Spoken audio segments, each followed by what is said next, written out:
নমস্কার বন্ধুরা, আজ বানাবো আলু পোস্ত চিংড়ি। তো তোমরা পুরো ভিডিওটা দেখতে থাকো, স্কিপ না করে, অবশ্যই ভালো লাগবে। সবার প্রথমে কড়াইতে সরিষা তেল গরম হতে দিয়েছিলাম। ওই সরিষা তেলের মধ্যে দিয়ে দিচ্ছি কালো জিরা ও গোটা জিরা ফোড়ন।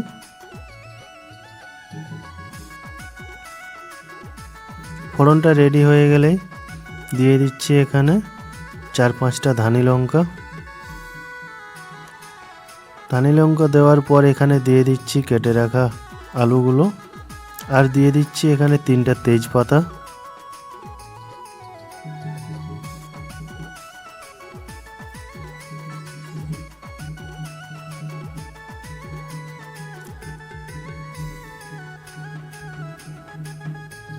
আলুগুলো দেওয়া হয়ে গেলে এর মধ্যে দিয়ে দেবো লবণ পরিমাণ মতো।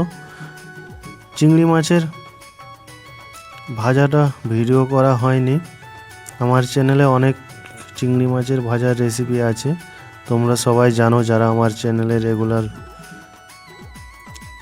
দেখো, ভিডিও দেখো, তারা সবাই জানো 1 মিনিটের বেশি চিংড়ি মাছ আমি কখনোই ভাজি না। আলুটা ভাজা হচ্ছে ততক্ষণে একটা মশলা বানিয়ে নিচ্ছি। এখানে দিয়ে দিচ্ছি 2টো মিডিয়াম সাইজের পেঁয়াজ, 2টো মিডিয়াম সাইজের টমেটো, আর এখানে দিয়ে দেবো 2 চামচ পোস্ত। বিনা জলে মিহি পেস্ট করে নেব। আলুগুলো দেখো ভাজা হয়ে এসেছে 50% মতো। এই সময় দিয়ে দেবো বেটে রাখা মশলাগুলো, মিক্স করে নিয়েছিলাম যে মশলাগুলো, ওই মশলাগুলো দিয়ে দিলাম। টমেটো, পেঁয়াজ, পোস্ত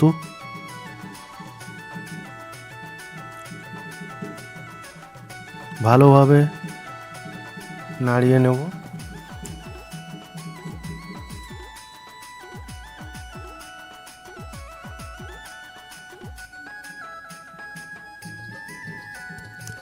কিছুক্ষণ নাড়ানোর পর এখানে দিয়ে দিচ্ছি বেটে রাখা হলুদ ও লঙ্কা, 2টো একই সঙ্গে বেটে রেখেছিল।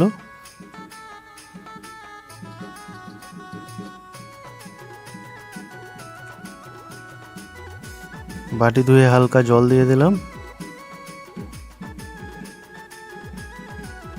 ভালোভাবে মিক্স করে নেব হলুদ ও লঙ্কাগুলো।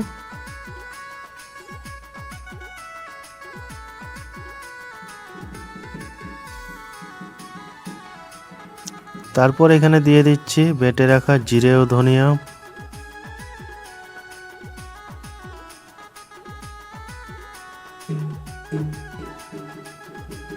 জিরে ধনিয়া ধুয়েও বাটিটা ধুয়ে জল দিয়ে দেবো হালকা।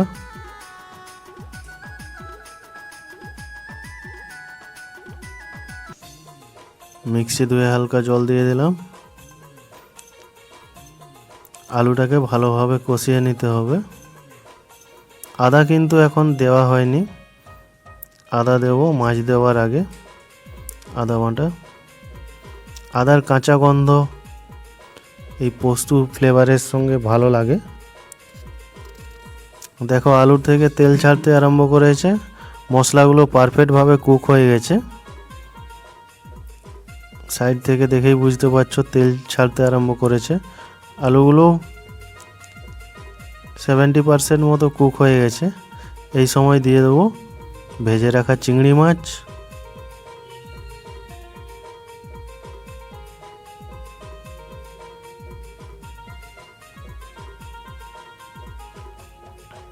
চিংড়ি মাছ দিয়ে একটু নাড়িয়ে চাড়িয়ে নেব।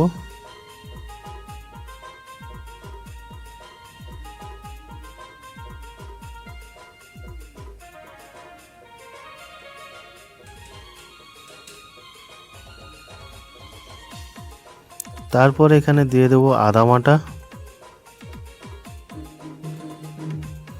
আদা বাটা দিয়ে আবারও 2 মিনিট কষিয়ে নেব ভালো করে।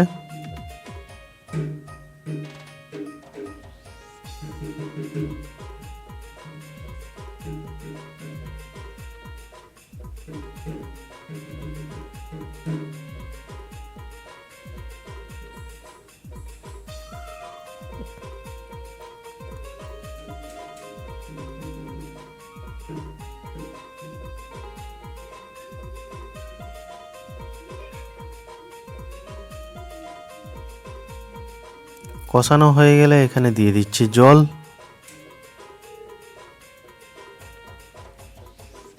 পরিমাণ মতো জল দেবেন। আলুটা একটু সেদ্ধ হতে বাকি ছিল, তাই একটু বেশি করেই জল দিলাম আমি।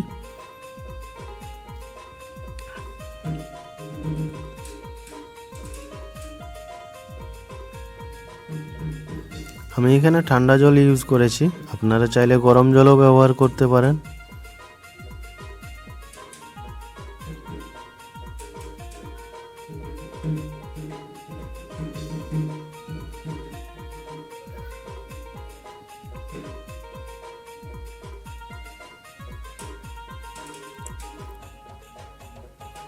দশ মিনিট পর দেখুন গ্রেভিটা একদম থকথকে হয়ে গেছে, আলুও পারফেক্টভাবে কুক হয়ে গেছে।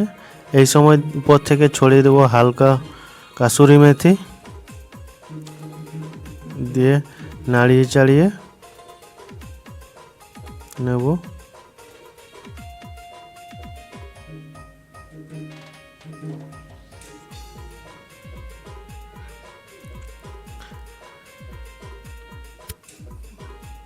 তৈরি হয়ে গেছে আমাদের চিংড়ি আলু পোস্ত।